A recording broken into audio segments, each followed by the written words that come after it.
Hi guys, Ian Johnson from driversuccess.com. Today we're going to talk about the importance of choosing an inventory management and supply chain strategy. Now, when I work with companies, I'm always being asked, what's the perfect supply chain strategy?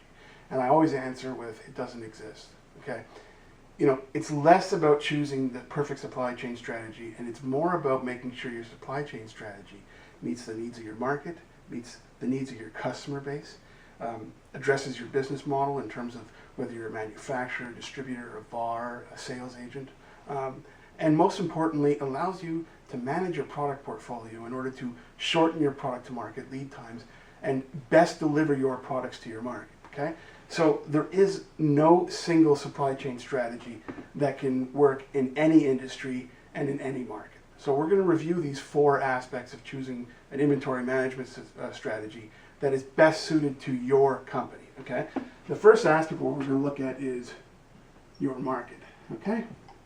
So when you look at your market, I want you to define your market in terms of its demand, in terms of its demand from customers and how the market is growing, okay? So if you have a market that is marked as linear and constant demand, okay? And by this, I mean, you're in a market where you're consistently shipping product day after day, week after week, month after month, and it's consistent in terms of your volumes. That's one aspect of the type of market that you might operate in, okay? The other one would be considered as cyclical and seasonal, okay? So in this market, your demand curve is more infrequent, okay? So you've got highs and lows in terms of customer demand, okay? So in this case, you're going to get an order in a quarter, but you don't know what month that order is going to fall into, okay?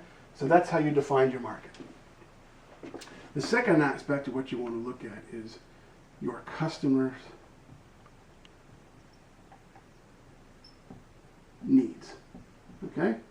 And when you do this, you want to look at their order frequency, okay?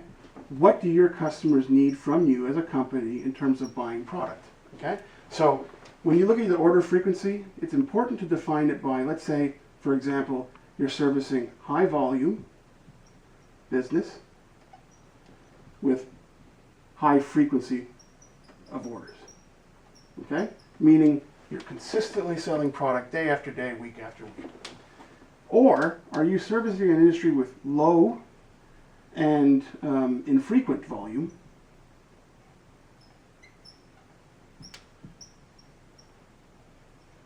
and infrequent order patterns, okay? Meaning,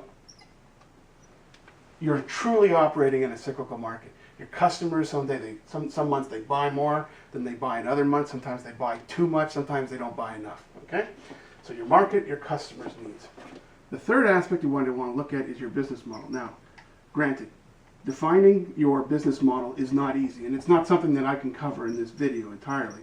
But what I'm going to try and do today is I'm going to try and give you basically the framework by which you should look at your business model, okay?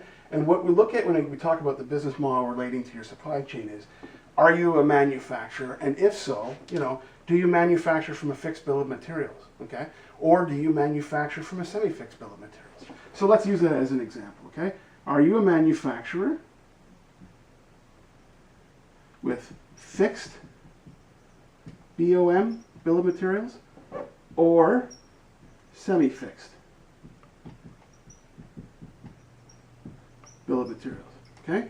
Or, and we'll lump these two together, are you a value-added reseller / distributor who sells Me Too product offerings? Meaning, you've got low margin, high volume sales, okay? So Me Too product offerings. Finally, number 4, okay, we've taken a look at your market, your customers' needs, your business model. We're taking a look at product portfolio, okay? And the reason why I bring this up is because a lot of companies that determine that they operate in cyclical and seasonal markets, they say, you know what, we're operating in cyclical and seasonal markets where we really don't know when we're going to get an order. That means we have to manage our products the same way regardless of the product type. And that's not always the case. So when you look at your product portfolio, you got to go one layer down in terms of your analysis. Once you've defined your market, your customers' needs, and your business model, don't just apply the one supply chain strategy across your product portfolio unless it's warranted. And what I'm saying here is it's very possible that you have 80% of your product line operating in a cyclical and seasonal market, but you have 20% of your product line, or 10 or 20%, operating in a linear and constant market. So be willing to do a complete analysis, okay, of your product portfolio. Okay?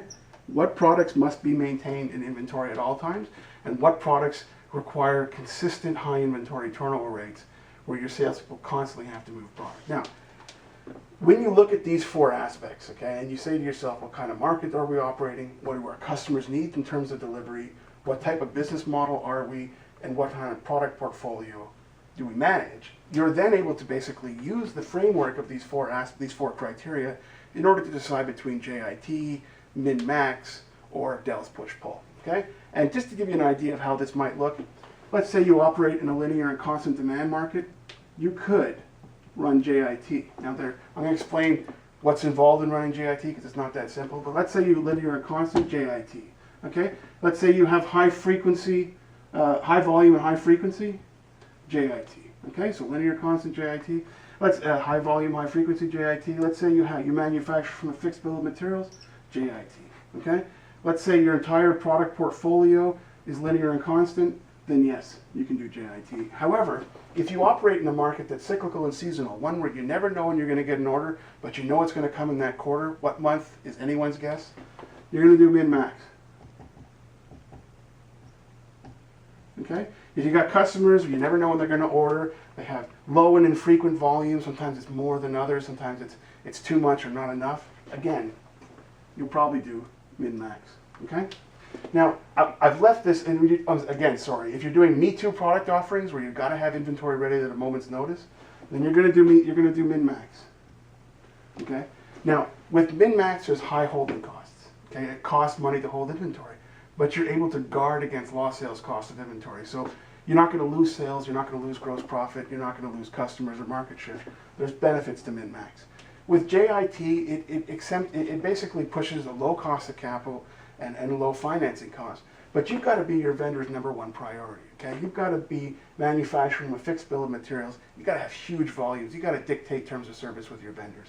It's very hard to make JIT work, okay? Last but not least, if you manufacture from a semi-fixed bill of materials, then perhaps you can run a version of push-pull from Dell, okay? In this case, you would combine a push strategy with a pull strategy. Perhaps your push strategy, you manufacture 70% of the assembly and leave the remaining 30% to the options that are decided upon by your customers. What I'm trying to say here is there's not one supply chain strategy that can be applied to any market and any company and any customer segment. You've got to define your market, you've got to define your customers' needs, you have to understand your business model, and you've got to look at your product portfolio one layer down, okay? Don't just apply JIT if you operate in a cyclical market. JIT sounds great, but it's very hard to make it work. Don't throw away min-max. High cost to hold inventory, but you're protecting your sales and you're not losing gross profit on sales. And if you manufacture from a semi-fixed bill of materials, then look at push-pull. Pre-manufacture the 70%, let your customers drive and pull the remaining 30% of the requirement. So that's it. Go with a supply chain strategy that meets your business model, your customers' needs, your order patterns of your customers, and the type of products that you manufacture and sell. That's it. Ian Johnson, DriveYourSuccess.com. Bye-bye.